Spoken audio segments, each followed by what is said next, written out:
hello guys की हाल चाल है ਤੁਹਾਡਾ सब किवें हो ਵਧੀਆ हो सब गुड मॉर्निंग सब ਨੂੰ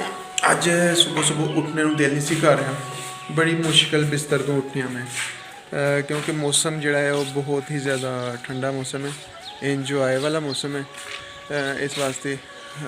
ਉੱਠਣੇ ਨੂੰ ਦਿਲ ਨਹੀਂ ਸੀ ਕਰ ਰਿਹਾ क्योंकि हाड़ महीना स्टार्ट हो गया पंजाब ਦੇ ਵਿੱਚ पंजाब ਦੇ ਲੋਕਾਂ ਨੂੰ ਪਤਾ है हाड़ महीना ਜਿਹੜਾ है ਉਹਦੇ ਵਿੱਚ ਬਾਰਿਸ਼ਾਂ ਵੀ ਜ਼ਿਆਦਾ ਹੁੰਦੀਆਂ ਨੇ ਔਰ ਮੁੰਜੀ ਦੀ ਫਸਲ ਚਾਵਲ ਦੀ ਲਗਾਉਣੀ ਹੁੰਦੀ ਹੈ ਇਸਲਾਮਿਕ ਮਹੀਨੇ ਦੀ ਅੱਜ ਡੇਟ 25 ਜ਼ੁਲਕਾਦਾ और देसी महीने ਦੀ ਪਹਿਲੀ ਹਾੜ ਦੀ ਅੱਜ ਹਾੜ ਸਟਾਰਟ ਹੋਇਆ और अंग्रेज़ी महीने ਦੀ 15 जून है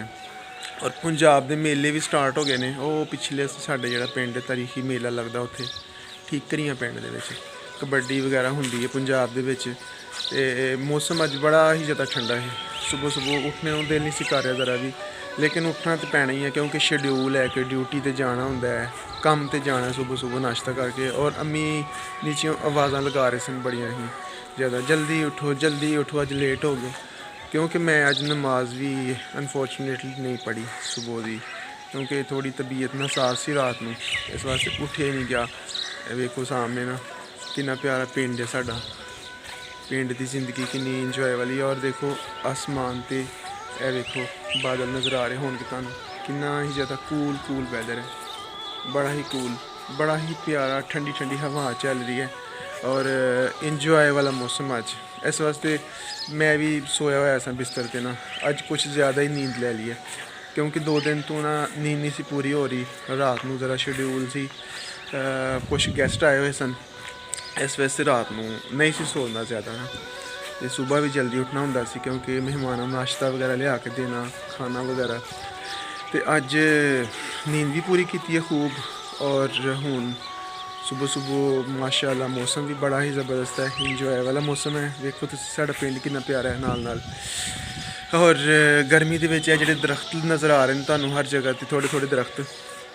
गर्मी दे विच साडे वास्ते साडे दोस्त समझ लो दरख्त और दरख्त भी इंसान नूं लगाने चाहिए ने और सुबह भी टाइम नाल उठना चाहिए क्योंकि जिहड़े पिंडां दे लोग ने उन्हां नूं पता दरख्तां दी की कदर कीमत है क्योंकि दोपहर दे टाइम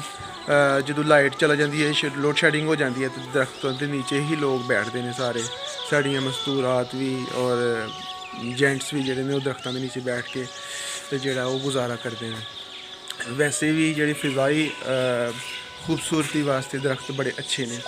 और सुबह भी इंसान टाइम नाल उठना चाहिए मैं तो अज खैर लेट हो गया लेकिन टाइम नाल उठना चाहिए ये वास्ते ये ही साड़ी फिजिकली असी फिट रहांगे और साड़ी जी जहनी सेहत है वो भी बड़ी ही अच्छी रहेगी अगर असी टाइम नाल उठांगे टाइम नाल सोवांगे शाम को टाइम नाल सोना चाहिए और दिन में टाइम नाल उठना चाहिए ठीक है जी तो